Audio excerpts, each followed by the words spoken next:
all. So today we will be continuing with our series on cardiology lectures. Today we will be learning about the approach to heart murmurs. Okay, so let's begin. So what is a murmur? In essential, the murmur is basically the sound which arises due to increased flow across a normal valve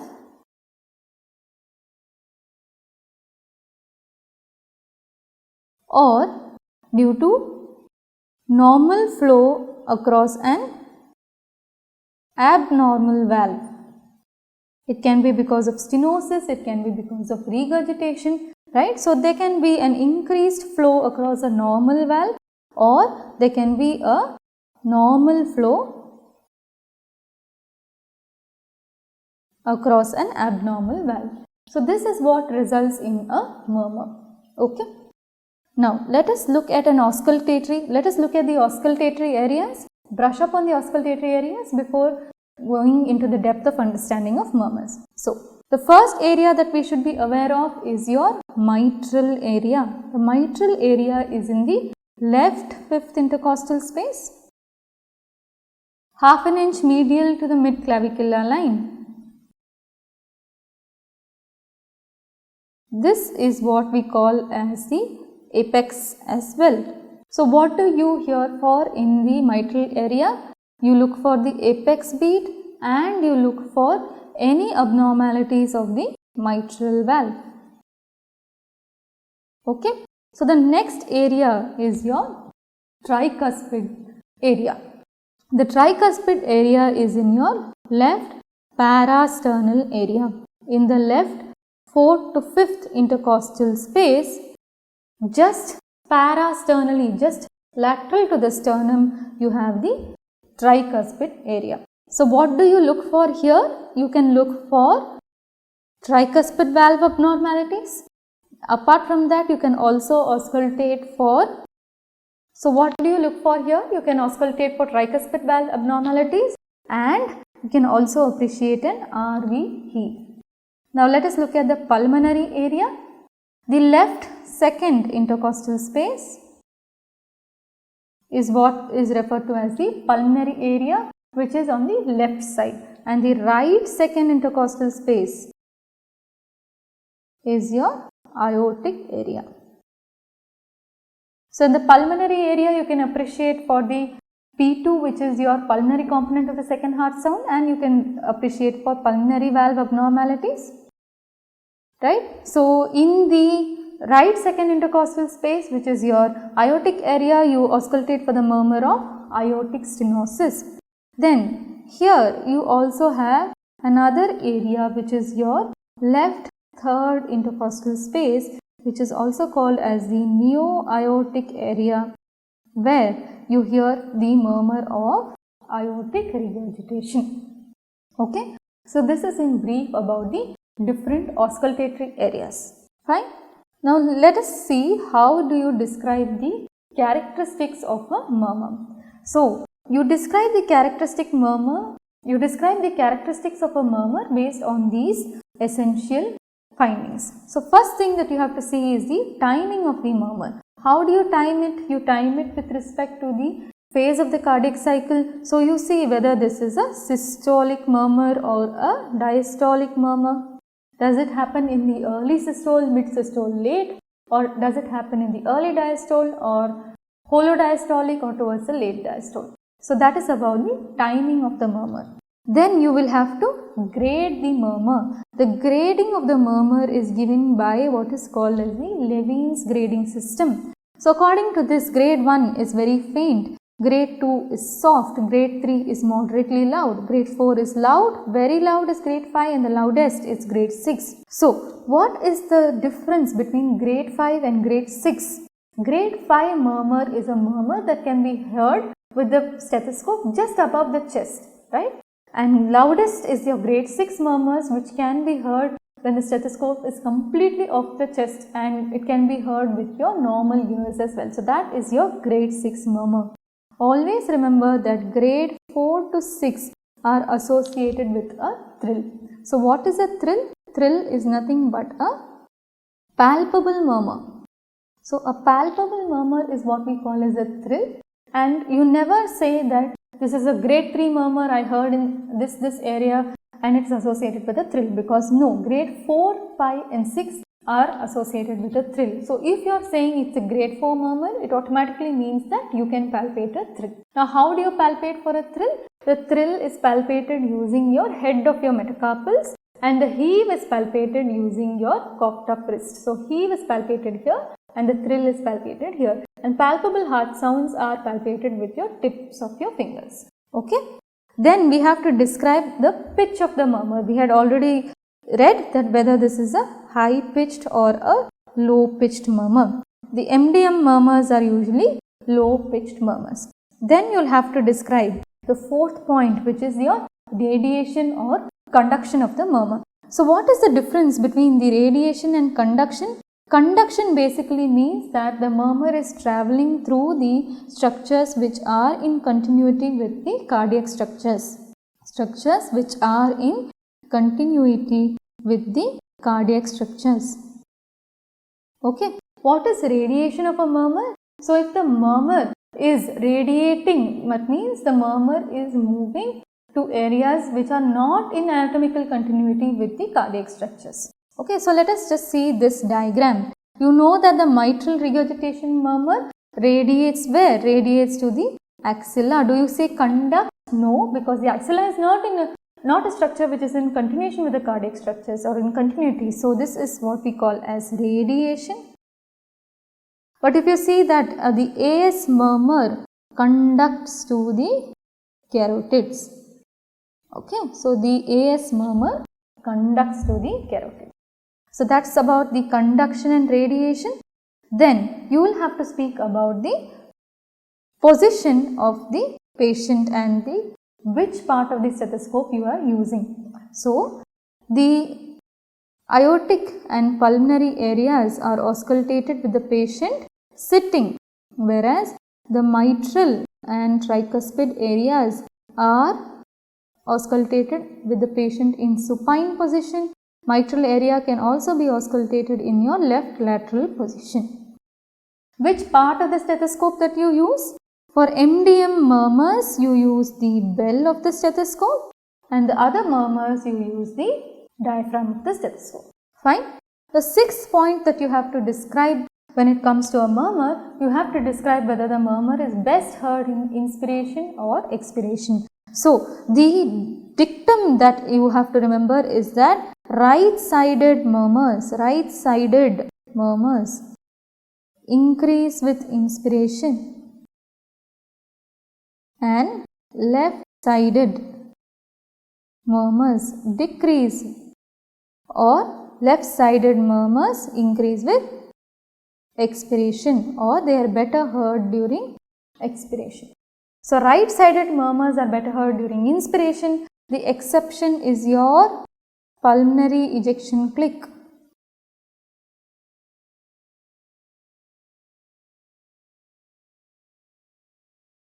And your left-sided murmurs are better heard in expiration. So what is this sign called? This is what we call as the Carvalho sign. Okay. So this is what we call as the Carvalho sign. Then we have to look at the last point, which is your dynamic auscultation. We will be learning about the dynamic auscultation of murmurs as we move ahead. Alright, so this is your 6 to 7 characteristics that you have to define while you are defining the murmur. Okay, so let me explain with the help of an example. Let us see how we describe the mitral stenosis murmur, right, which is your mitral stenosis murmur. So where is your mitral stenosis murmur? This is your mid-diastolic murmur. What is the character? It is a rough rumbling murmur. Okay. What is the grade? Maybe this is a grade 3 murmur which you are hearing, right? So this is your low pitched murmur. Where does it radiate or conduct? Generally it does not radiate or conduct. If at all it radiates to the axilla, more common in your mitral regurgitation. It is heard best with what? With the bell of the stethoscope, with the patient in supine or left lateral position, right? And it is better heard during inspiration or expiration. Since this is a left sided murmur is better heard during expiration. Okay. So this is how you describe your murmur completely. Fine. Now let's move ahead. Now let us look at the various types of murmurs which are depicted here. So what is this? This murmur is between your S1 and S2. So which part it is? It is systole. Which part of systole? This is an early systolic murmur. So where do you get this early systolic murmur? You find it in acute MR, and in small VSDs also you can find a early systolic murmur.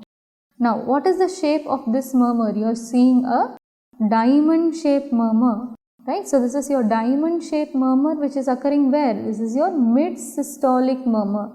Your mid-systolic murmur is what is called as your ejection systolic murmur as well. Where do you find this mid-systolic or your ejection systolic murmurs? They are seen in aortic stenosis and pulmonary stenosis. Alright. This is your late systolic murmur, and this is seen in mitral valve prolapse. Okay. Now, what is this murmur? This murmur is seen throughout the systole and it extends up to the pulmonary component of the second heart sound. So, this is your pan-systolic murmur. This is seen in MR, TR and ventricular septal defect. So, this is seen in mitral regurgitation, tricuspid regurgitation and ventricular septal defect. So, that's about the different types of systolic murmurs. Now, let us look at the different types of diastolic murmurs. So, this is an early diastolic murmur, this is your mid-diastolic murmur and this is your late or your pre-systolic murmur. So, where do you find this early diastolic murmurs? They are seen in pulmonary regurgitation and aortic regurgitation. So, this is seen in pulmonary regurgitation and aortic regurgitation. You can find early diastolic murmurs. Mid-diastolic murmurs are seen in mitral stenosis and tricuspid stenosis.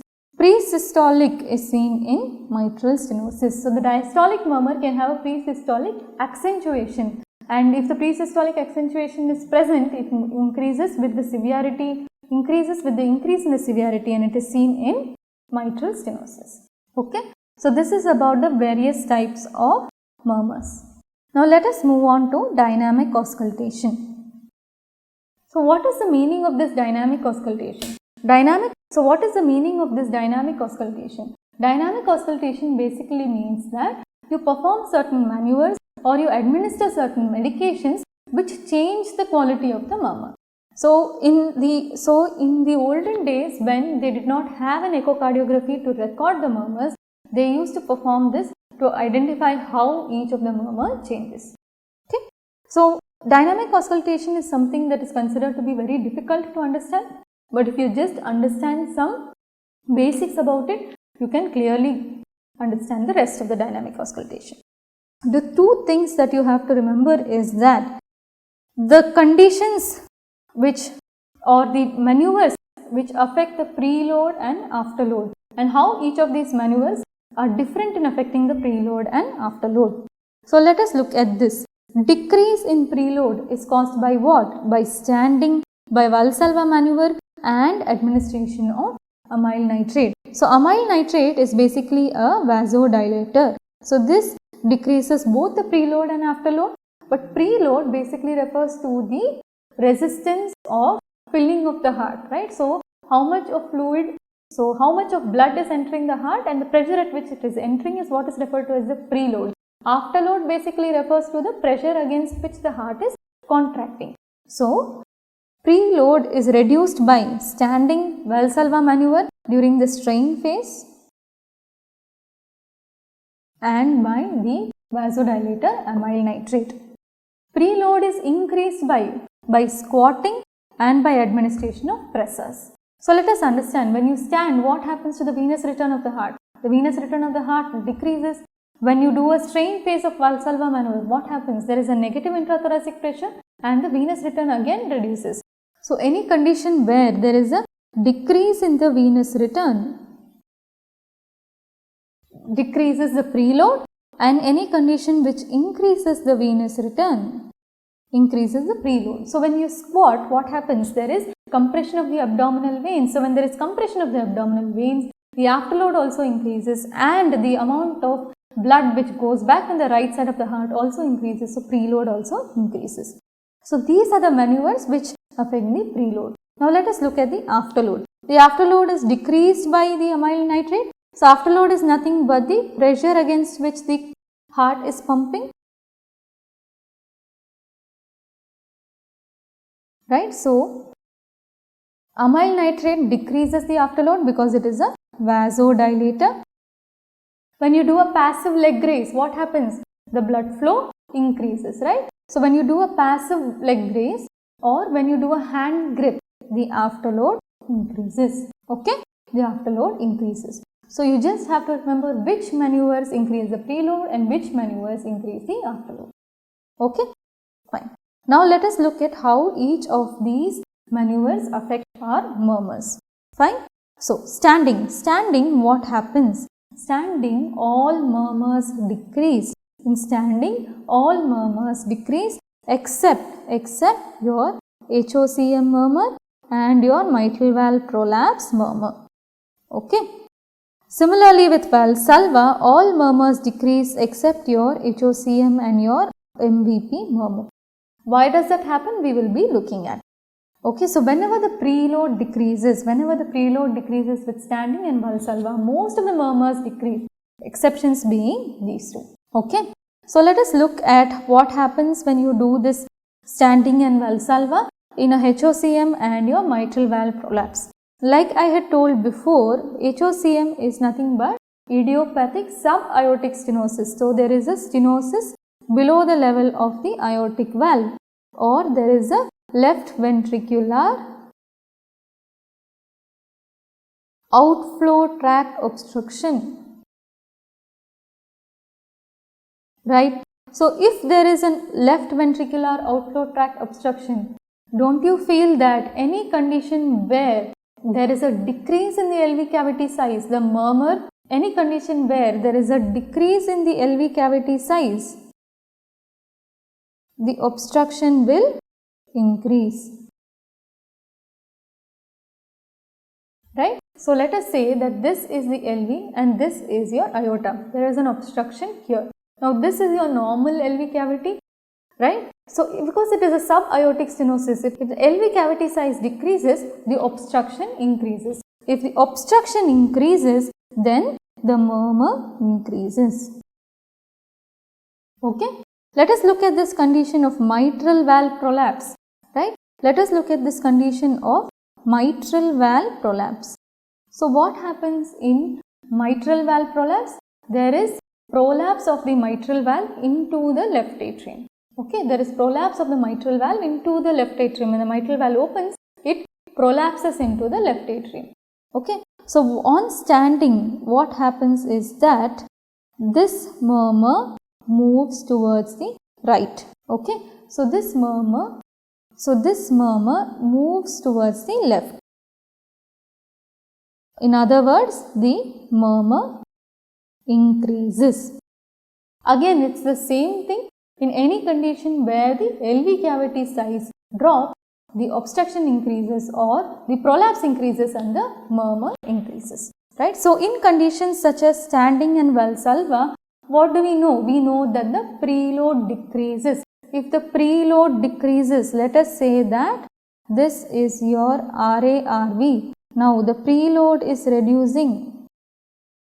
If your preload is reducing, what happens to the cavity size here? The cavity size decreases. If the cavity size decreases, what happens to the murmurs of HOCM and MVP? They increase. So that is the reason why HOCM MVP are exceptions to this rule. Okay. Now let us look at this next characteristics, which is your amyl nitrate test. Okay. Now let us look at the next characteristic, which is your amyl nitrate test. Now amyl nitrate is a vasodilator, correct? So amyl nitrate basically decreases both the preload and afterload. We have seen that, right? So in conditions where there is a regurgitation. Now let us understand this. Let us understand this condition, like for example with MR or AR. So this is your aorta, this is your LA, this is your LV. Now there is aortic regurgitation, means what? The blood flow is flowing backwards. Okay. So now the blood in the aorta is against some pressure, right? The blood in the aorta is moving against some kind of a pressure, right? And that is why there is some amount of regurgitation. Okay. Now you remove this pressure, this is nothing but your what? This is nothing but your afterload. Okay, this is nothing but your afterload. Let me just erase this so that it becomes more clear. Right. So this is nothing but your afterload. So in an AR murmur, there is some amount of afterload which is already there. Now you do a maneuver where you are reducing the afterload. You are doing a maneuver by giving amyl nitrate. This afterload decreases, right? So if the afterload decreases, what happens? Don't you feel that the blood which was now moving into the LA, there is a decreased pressure here, so there will be some amount of forward flow as well, because the pressure here has decreased. When there is a high pressure, it was going backwards. Now the pressure here has decreased, means what? There can be some amount of blood which will start moving towards this low pressure area as well, right? That means what? The forward flow increases. If the forward flow increases, means what? The regurgitation decreases. So whenever the afterload is decreased in a regurgitation like aortic regurgitation or mitral regurgitation, what happens is that there is vasodilatation, so the forward flow increases, the regurgitation decreases and the murmur decreases. Okay. So this is the reason why administration of amyl nitrate is decreasing the murmur of MR, AR and similarly decreasing the murmur of VSD as well. So what is this Austin-Flint murmur? So what is this Austin-Flint murmur? Austin-Flint murmur is nothing but your MDM murmur which is heard because of aortic regurgitation. So there can be a mid-diastolic murmur which is heard in the apex because of severe aortic regurgitation. So the MDM murmur of aortic regurgitation can be similar to the MS murmur because that is also an MDM murmur. So when you do this amyl nitrate, because this is a regurgitant murmur, the Austin-Flint murmur will also decrease. The Austin-Flint murmur will also decrease. So let us just understand this again. Whenever you administer an agent which decreases the afterload, the regurgitation will decrease because it goes towards the low pressure area. Forward flow will decrease and the murmur also decreases. Okay. Now, when you administer amyl nitrate, what happens to your stenotic murmurs? What happens to your stenotic murmurs? The stenotic murmurs will increase because the obstruction increases. So in AS, in HOCM, in MS, administration of amyl nitrate will increase the murmur. Okay. Now, let us look at squatting. Let us look at squatting. This is also very similar. Squatting is all murmurs will increase except your HOCM murmurs and your MVP murmur. Why? Because I told you HOCM murmurs and MVP murmurs depends upon the LV cavity size. It depends upon the LV cavity size. So when you squat, what happens to the preload? The preload and the afterload increases, right? When you squat, all of this will increase. So if it increases, let us see that this is the LV and this is your aorta. If the afterload is increasing, the cavity becomes bigger. If the cavity size increases, what happens to the murmur? The murmur decreases. So HOCM and MVP murmur decrease. Till now, okay? Fine. Now we'll look at hand grip. So when we do a hand grip, what happens? There is an increase in the afterload, right? There is an increase in the afterload. Now let us look at, this is your aorta and this is your LV. And you are doing a hand grip. If you are doing a hand grip, what happens to the pressure here? This is increasing the pressure. The pressure is increased here. When you are doing a hand grip, the afterload increases. The aorta is moving against a high pressure. Okay. So what happens when there is increased pressure? What happens to the blood? If there is a regurgitation, the flow will be backward. So all the regurgitant murmurs will increase. It's as easy as that. So when the afterload increases with the hand grip, the regurgitant murmurs increase. Okay. What happens to the other murmurs? One thing that you have to remember is that hand grip affects only the left side of the heart. So the right sided regurgitant murmurs, there will be no effect. So tricuspid regurgitation murmur is not going to be affected by this hand grip. And similarly, a stenotic murmur like aortic stenosis will not be affected. But what happens in HOCM? Why does it decrease? Like I said, when you increase the afterload, the LV cavity size increases. So if the LV cavity size increases, what happens? The dynamic obstruction which I have explained in your pulse class, where there is a systolic anterior motion of the mitral leaflet, this decreases. So the obstruction decreases and the murmur decreases. Okay. So that is about the various types of dynamic auscultation maneuvers for you. Now let us just move on to cycle length. Okay. Let us see how the cycle length affects the murmurs. So post PVC, what is a PVC? It is a premature ventricular complex. Basically the ventricle is contracting prematurely because the electrical activity that has come to the ventricle happened earlier. So whenever there is a premature ventricular activity, what happens is that whenever there is electrical activity, there will be increased filling, right? There will be more mechanical activity. So there is increased filling. If there is increased filling, the end diastolic volume is more. That means there will be more contraction, right? So what happens when there is more contraction? Now there is a stenosis here and you are vigorously contracting. Then what happens? The stenosis will not allow that and hence the murmur increases. So stenotic murmurs will increase when there is a post PVC. So that's what we refer to as the cardiac cycle length. So when there is a ventricular ectopic, the ventricle is filling more and it is contracting more against the stenosis. Stenotic murmurs will increase, but regurgitant murmurs are unaffected. Okay, so stenotic murmurs increase, but regurgitant murmurs are unaffected. Fine? Fine. Now let us look at some of the named murmurs and certain phenomena which are happening there. So what is a Carey-Combe murmur? Carey-Combe murmur is a mid-diastolic murmur. Carey-Combe murmur is a mid-diastolic murmur which is heard in the apex and it is associated with the rheumatic fever. Okay. What is your Austin Flint murmur? An MDM murmur at the apex which is associated with aortic regurgitation. So the aortic regurgitation murmur can radiate up to the apex and this is what we call as the Austin Flint murmur. Then, okay.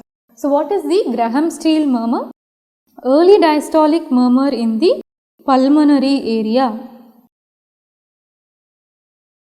Early diastolic murmur in the pulmonary area associated with what? Associated with pulmonary hypertension is what we call as the Graham-Steele murmur. Then what is the Rittand murmur? What is your Rittand and Dox murmur? So MDM murmur at the apex which is associated with a complete heart block. This is what we call as the Rittand murmur. And what is the Dox murmur? MDM murmur at the apex which is associated with left anterior descending artery stenosis or LAD stenosis is what we call as the Dox murmur, right? So MDM murmur at the apex is not always mitral stenosis. You have to differentiate it from the Carey-Combe murmur, Austin Flint murmur, Rittand's murmur and Dox murmur. Okay. What is this Cole-Cecil murmur? Aortic regurgitation murmur which is radiating to the axilla. The aortic regurgitation murmur which radiates to the axilla is called as the Cole-Cecil murmur. What is the Gallivardin phenomenon? In severe aortic stenosis, the murmur which is an ESM murmur, ejection systolic murmur of aortic stenosis, can be heard as a pan-systolic murmur in the apex. The ejection systolic murmur of aortic stenosis can be heard as a pan-systolic murmur in the apex and this is what we call as the Gallagher phenomenon. So we have the aortic valve here and mitral valve here, and there is this kind of a radiation of the murmur, of the aortic stenosis murmur. Hourglass shaped radiation, this is what we call as the Gallagher phenomenon. Okay, fine. So this brings us to the end of this lecture. We have understood how to approach murmurs clinically and what are the different types of murmurs. I hope you like this session. Thank you.